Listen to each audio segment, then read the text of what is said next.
दोस्तों, टीनू आनंद अमिताभ बच्चन से बोले, सर मेरी जान ले लो। उस समय करोड़ों रुपए फंस चुके थे, फिल्म रुक चुकी थी और सबको लगने लगा था कि अब शहंशाह कभी नहीं बनेगी। लेकिन फिर बिग बी ने ऐसा क्या कहा जिसके बाद तीनू आनंद खुशी से सड़क पर नाचते हुए घर गए थे। आज की ये कहानी आपको हैरान कर देगी। वेलकम टू मूवी गपशप।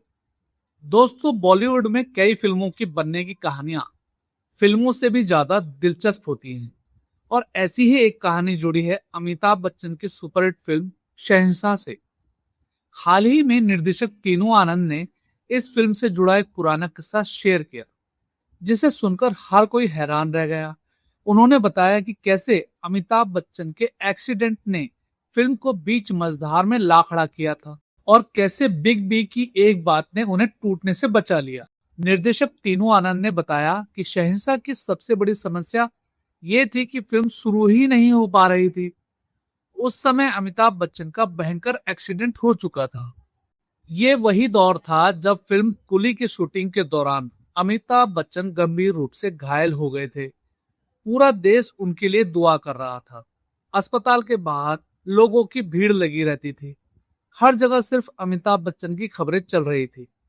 लेकिन इसी बीच टीनू आनंद की मुश्किलें भी बढ़ती जा रही थी। उन्होंने फिल्म के लिए फाइनेंसरों से भारी रकम उठा ली थी।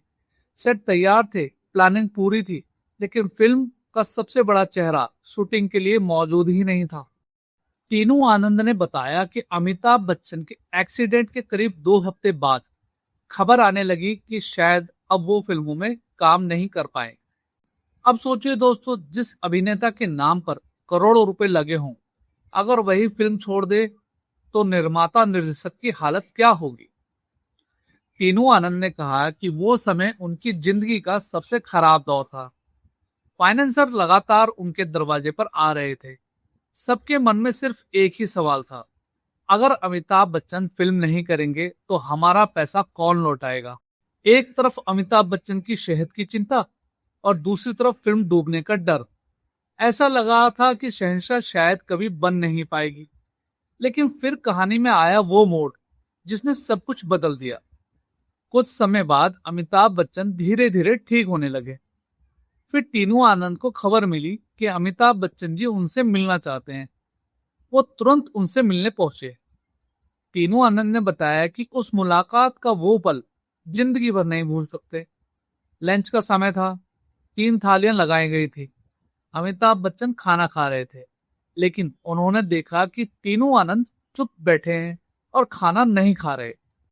तब अमिताभ बच्चन ने उनसे पूछा, क्या हुआ, खाना क्यों नहीं खा रहे। इस पर टीनू आनंद ने भावुक होकर कहा, सर आप मेरी जान ले लीजिए, मेरी भूख अपने आप मिट जाएगी, आपकी मुश्किल आसान हो जाएगी। दोस्तों सोचिए, उस समय टीनू आनंद के दिल में कितना डर और दर्द रहा होगा। उनके सपने टूटने के कगार पर थे। उनकी मेहनत, उनका कैरियर, सब कुछ दांव पर लगा हुआ था। लेकिन तभी अमिताभ बच्चन ने ऐसी बात कही कि जिसने उन्हें फिर से उम्मीद दे दी। अमिताभ बच्चन ने कहा कि उनकी बंटी से बात हो चुकी है और वह जैसे ही काम शुरू करेंगे सबसे पहले शहंशाह की शूटिंग पूरी करेंगे। बस फिर क्या था, टीनू आनंद की खुशी का ठिकाना नहीं रहा।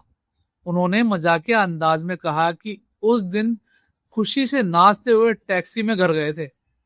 दोस्तों यही वजह है कि अमिताभ बच्चन को सिर्फ एक सुपरस्टार नहीं, बल्कि अपने वादे के पक्के इंसान के रूप में भी याद किया जाता है। इसके बाद आखिरकार शहंशाह की शूटिंग शुरू हुई। साल 1988 में रिलीज हुई इस फिल्म ने बॉक्स ऑफिस पर धमाल मचा दिया। फिल्म में अमिताभ बच्चन का डबल अंदाज दर्शकों को बेहद पसंद आया। दिन में ईमानदार पुलिस अफसर और रात में भ्रष्टाचारी को सजा देने वाले शहंशाह। फिल्म का मशहूर डायलॉग, रिश्ते में तो हम तुम्हारे बाप लगते हैं, नाम है शहंशाह, आज भी लोगों की जुबान पर रहता है।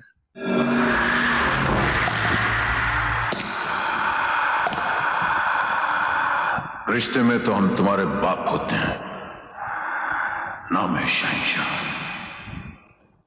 फिल्म में मीनाक्षी शेषाद्री, अमरीश पुरी और प्राण जैसे बड़े कलाकार भी नजर आए थे।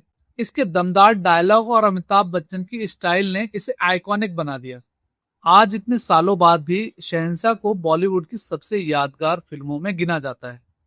लेकिन शायद बहुत कम लोग जानते थे इस फिल्म के पीछे इतनी संघर्ष भरी कहानी छुपी हुई थी। आपको शहंशाह फिल्म कैसी लगती है और अमिताभ बच्चन का कौन सा किरदार आपका सबसे फेवरेट है? कमेंट्स में जरूर बताइए। Thank you for watching. Subscribe for more videos.